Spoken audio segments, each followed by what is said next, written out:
So, you want some more Combat Pack 2 in your life? Well, thankfully, I've got you covered. Hey, what's up, guys? It's Dynasty on this late Monday afternoon, bringing you some more Chaos Reigns content. It's hard to believe that just this past weekend, it finally happened. Every character got revealed for the KP2.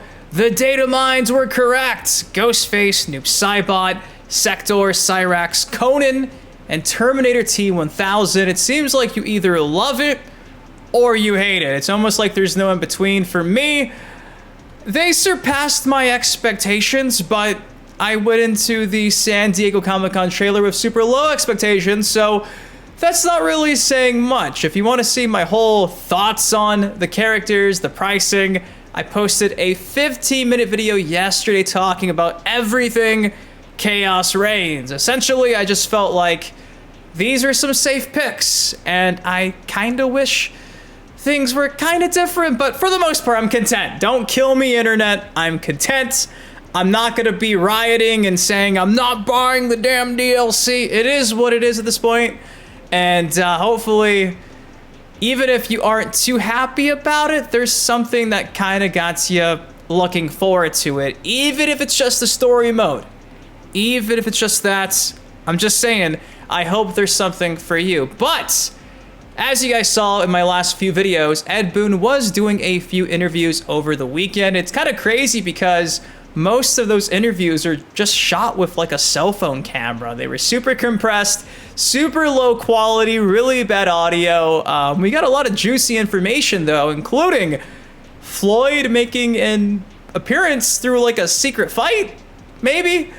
If you missed that video, card on the screen right now. Seems like just like the secret reptile battle back in Mortal Kombat 1, there might be another one, but this time with a pink ninja named after the band Pink Floyd. So, I saw earlier today that GameSpot did like a 5-minute sit-down interview with Ed Boon. It's really like the first only real big publication website that I guess got a chance to talk to Boon.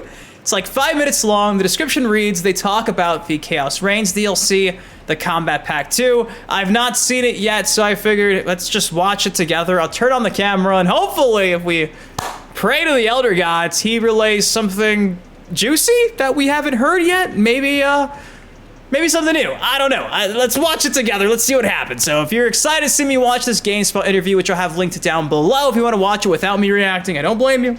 I don't blame you. Do me a solid, it takes you a second, drop a like on the video. I hope you guys have been enjoying all the Mortal Kombat 1 coverage lately. From the bottom of my heart, thank you guys for still supporting your boy. And with that said, let's watch this GameSpot interview with Ed Boon talking Combat Pack 2. So I want to talk about the new DLC. Seemingly, it's a bunch of characters that people are going to freak out Let's about. go! First with the Mortal Kombat ones, it's Cyrax, Sector, and Noob Saibot. That's right. Which they look like very cool new designs. Yeah, and that was the idea. We have this kind of balance we're trying to do with this game design. Bring characters back that players want to see, but also don't just repeat the same things with them. So we give them new origins, new looks. You know, Sector and Cyrax are now female, and so they're, you know, really dramatic changes from before, but they have the kind of signature moves that players are kind of looking for. And then Dramatic changes, which is pretty evident in both Sector and Cyrax, with them now being, you know, females. As for Noob Saibot, what could that mean for Noob if they're keeping that idea in mind with these Mortal Kombat characters in the KP2? That's honestly a really interesting take, because does that mean that Noob Saibot's going to also have a massive change? And evidently, he's still a dude, he is a male. What could that change be? Now, if you watch my reaction and my breakdown, the one thing I said that was changed that I didn't like was the color scheme from going from purple to green. I don't like the green. It looks like Nickelodeon slime all on his body. I also don't like the cat ear helmet. But, you know, fuck it, I'll say it. What if Noob Saibot is good? I'm throwing the gauntlet down. What if Noob Saibot is good? If you think about it, again, they want to bring back these fan favorite characters, but kind of give them new origins, a new take on classic characters. Familiar yet different. Obviously, for Sector and Cyrax, that's already been done perfectly. Don't kill me for saying that. Perfectly in regards to The same but different. Noob pretty much looks the same. How could he be different? Is it really just the color scheme and the gear? If you watched my reaction, I mentioned in the trailer it looked like Noob Saibot was working alongside the good guys. He was taking on Chaos Havoc's minions. Titan Havoc, excuse me. It's been a long weekend, Titan Havoc. I'm just saying, if you wanted to do something different, if you think about it, Noob Saibot has never been good. It was always Bihan was kind of good, depending on who you ask, then became full-blown evil in every single timeline previously. What if, for Liu Kang's new era, we get to see Bihan, who is an asshole in the story mode, go from being an asshole to a savior, a nice guy.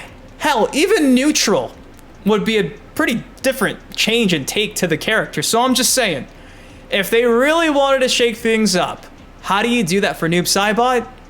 You make him good. I'm just saying. With him saying that, it got my gears going, and I mentioned in my reaction, is he a good guy? That leads me to think there's a possibility Noob Saibot's good, and that's kind of exciting. See what I mean? The changes are sometimes good if that's the case, so we'll see. But yo, already from the jump, we're getting some juicy information. On the IP side, you guys have the T-1000. That's right. Conan the Barbarian, and Ghostface. Ghostface, yeah. I don't know what Everyone loves thing that links Ghostface. all three of them, except they're all awesome. Yeah, it's funny. Just coincidentally, our previous ones we would have like a pack of characters that were like all from horror movies, and then in MK11 it was all from like action movies, RoboCop, Terminator, you know, and these are just kind of like a compilation of all three of those, you know, action movies, horror movies, adventure movies, and so Adventure they're pretty movies! random, but they're very cool. Three very cool characters we're very excited about. I think it's funny how he mentions, like, coincidentally in the past. So does that mean that going back to, like, MKX, the horror pack wasn't a horror pack, and Mortal Kombat, you know, 11, you know, all this just kind of happened organically, and it just happened to be what they were? Action stars with Rambo and, you know, everyone else. That's kind of shocking, because I would have thought that a big company like WB would have things like this planned out. Maybe what it really means is that WB's in debt and those are the only licenses they could get a hold of. That could be a possibility, but they don't want to say that. But I thought that was kind of funny, right? What the hell? Coincidentally?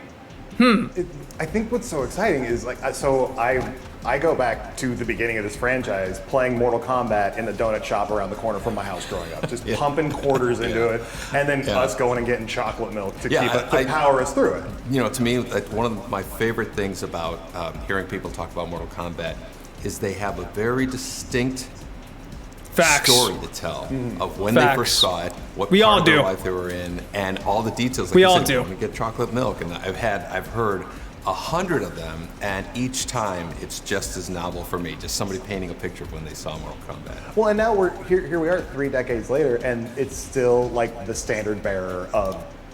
That's kind of funny how we all really do have like our own Mortal Kombat origin story, which is why, despite everything, the ups, the downs, I still love this franchise, because for me, I was like 2 or 3 playing the Super Nintendo port of Mortal Kombat 1 and spamming Liu Kang fireballs to beat the game, running out the living room when I saw Goro on the intro to the game because I was afraid of claymation Goro. So for me, no matter what happens, no matter how I get treated by WB and whatever other bullshit. Oh, they changed the character origins. Like, I ultimately I'm a Mortal Kombat fan through and through, and I'll always be that way. It's something that I hope that I can experience one day with my kids, just like me and my dad, you know, back when I was a kid playing the Super Nintendo. So I do think it's pretty cool how Ed Boon still has a little twinkle in his eye when he hears about how all of us kind of have those MK1 first early memories of the franchise. So, yeah.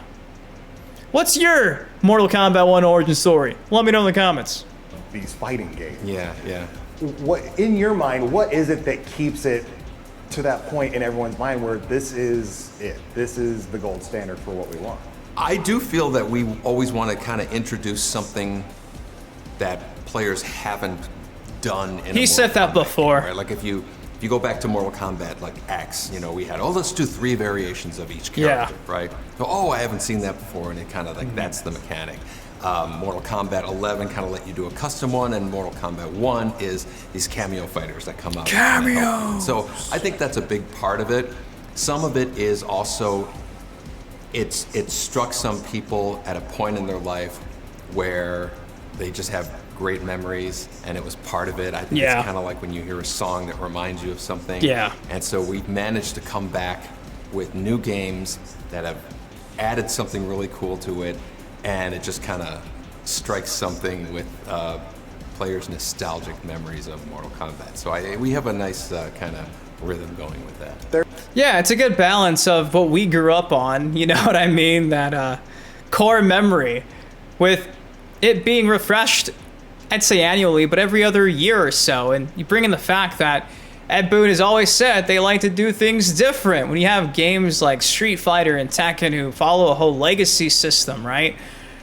They are one of the only big fighters that, if not the only big fighter, that changes gameplay with every single installment. So no matter what, if you're there day one, you could be on par with everybody else and learn the game from scratch. It's always new, for better or for worse. I wish it was legacied at this point, but I understand why they don't. For marketing, like you mentioned, they all have like their gimmicks.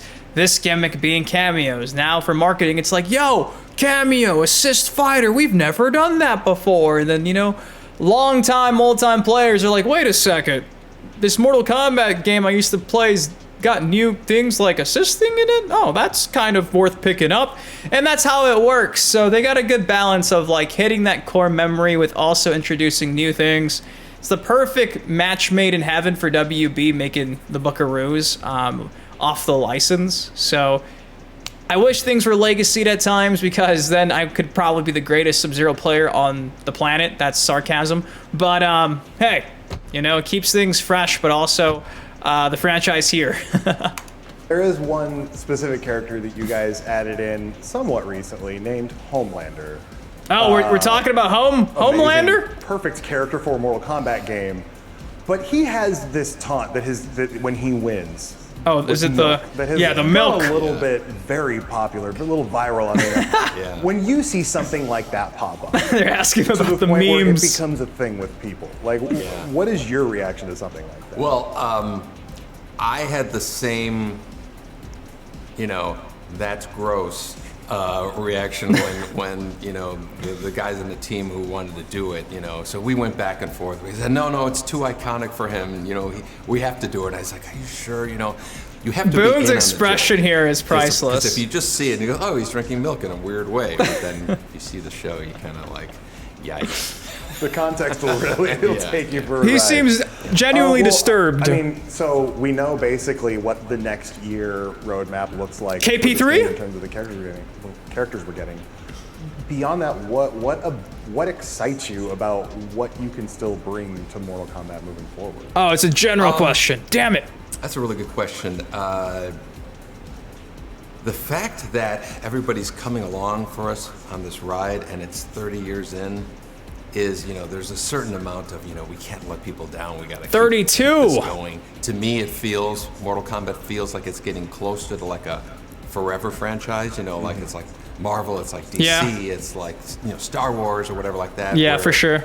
Even if we took a break for 5 years or something, MK like is that, forever. there would be somebody saying, hey, is there going to be another Mortal Kombat game? Is there going to be another Marvel movie? Is there going to be another DC movie and stuff? And so I do feel like it has that kind of long-lasting appeal. Prestige! But, you know, the games keep doing well, so we're always excited to give players like what they're looking for. Each time he does an interview, he always loves mentioning how every new Mortal Kombat game outsells the previous one. I'm not sure if MK1's done that yet, but I'm sure it probably will, despite all the BS. So guys, that is all I got for y'all today.